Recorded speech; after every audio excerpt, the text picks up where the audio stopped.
रात्रीचे 7:30 वाजता आहेत. बघू शकता देशातला सर्वात विषारी साप आहे, लक्षात घ्या.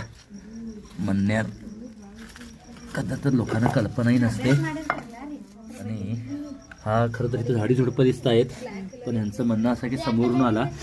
बेळगावकर बघत असेल तर अन्नपूर्णेश्वरी नगर ह्या एरियात मी आहे मित्रांनो. आणि हा देशातला सर्वात विषारी साप आहे.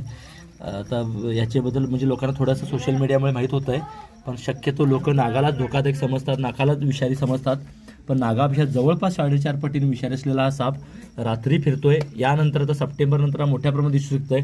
बघू शकता मोतिया रंगाचा म्हणजे पांढरं शुभ्र ह्याचं पाठीमागची पोटाकडील भाग तुम्हाला मी दाखवतोय. काळा कुट. तुम्ही विशेषतः आमच्या हातात कवड्या जास्त साप बघत असता, पण रात्री पण आम्ही कवड्या सापाचा व्हिडिओ टाकलाय.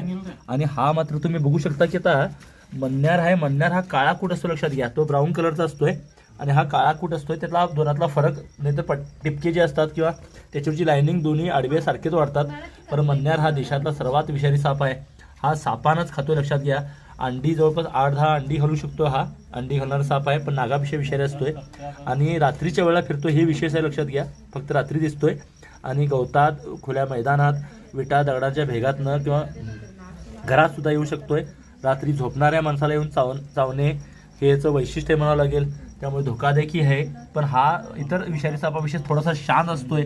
आता आम्ही ज्या पद्धतीने पकडतो तसं नागाला आम्ही पकडू शकणार नाही. नाग अटॅक करतात, आक्रमक असतात, घोरच अटॅक करतोय.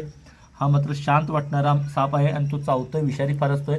म्हणून सायलेंट किलरही याला म्हटलं जात आहे. साधारण 3 वर्ष वयाचा हा मन्यार जातीचा कॉमन क्रेट वुल्फ नव्हे, कॉमन क्रेट जातीचा विषारी साप आहे मित्रांनो. धन्यवाद.